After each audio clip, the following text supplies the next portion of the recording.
villains when we've been talking. When you're learning journalism, when you're thinking objectivity, but you want to tell the truth, did you ever have to check yourself? Did you ever think about what you were reporting? Because you obviously couldn't use the word villain then. Oh, yeah. No, I have the great luxury of being superintended by what might have been the best copy editors in the world at that time. And even if I'd intended to slip in a word here or there, they wouldn't let me get away with it. Was that ever difficult, though, for you personally? I mean, oh, sure. But, you know, I've been trained.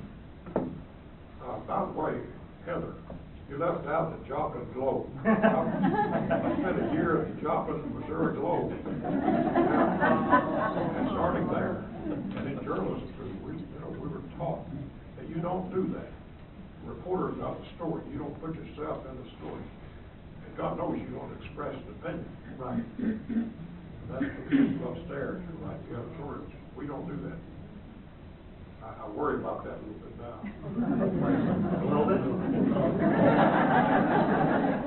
Well, I know it's still the rule at the good newspapers, the good broadcast people. But, you know, the way, well, I don't want to get into that. Well, on another, you mentioned after the eulogy that Dr. King delivered, you and your colleagues knew you'd seen history. I'm sure there were several times during your reporting that you knew you had seen history. Was there ever internal pressure that you put on yourself that, I got to get this right? I mean, this was, you know, we didn't have 24/7 cable news networks or things like that. You were the liaison between the event and one of the greatest newspapers in the history of the world. The responsibility for covering history. Did you ever think about that, or were you always on deadline? No, I never thought of it. It never occurred to me that this was history in the making. Oh, maybe somewhere in the back of my mind, good Lord, as you said, you know, this. Well, probably what I thought was, this is a great story. Yeah. I'm so lucky to be here. Never mind the tear gas and all that.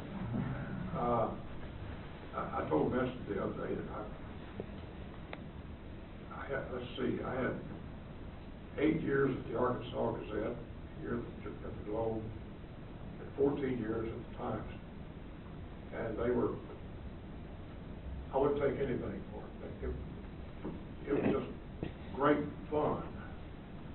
Even the bad times, even the times like Pettus Bridge. Because for a reporter, there's nothing to match the adrenaline flow of working on a really good story, and you know at times this is a really good story. The stories that write themselves. You don't have to tune them up. The incident at Pettus Bridge, I don't know if it's accurate to say it began to change the tide of American popular opinion, but eventually the films, the networks, it showed it being broadcast live. I don't know if that was the case, but the films would get flown to New York City, shown on the evening news. Could you tell the tide was turning in popular opinion? Almost at once.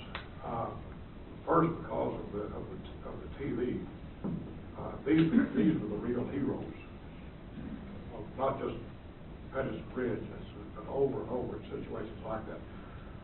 Guys like Lawrence Pierce, and I can't remember which network it was with. I just remember I could see his face and his glasses pushed up on the top of his head. He actually turned his camera